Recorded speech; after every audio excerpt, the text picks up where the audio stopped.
برو بالا عشقانم. بریم کاغذ بدیم. برو در باز. خدا مرگم. برو. والا میخوای عکس ما ببری؟ برو. یا الله باریکالله. کلیتا من گم کرد. بله. کلیتا من بگیر. بیام درست کنیم. بله باش.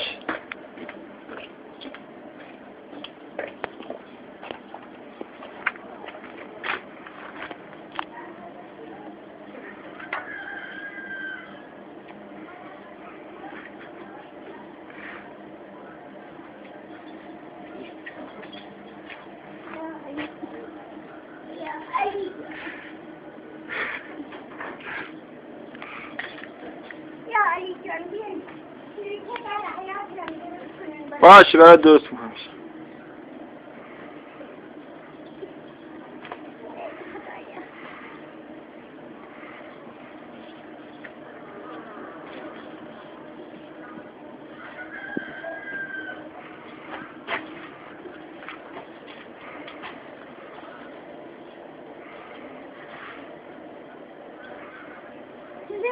یادگاری ما بله.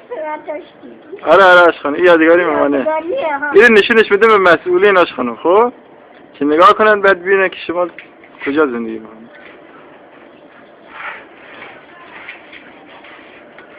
بدونن شما یک پول ندید کلید رو خود درست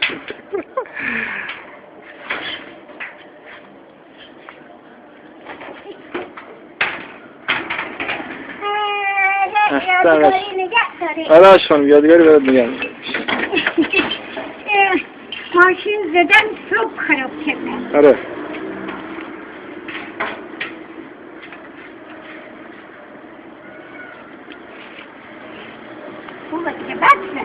باش که حیاتم باشه برات بگیرم عشقانم که اونم نشون بودم که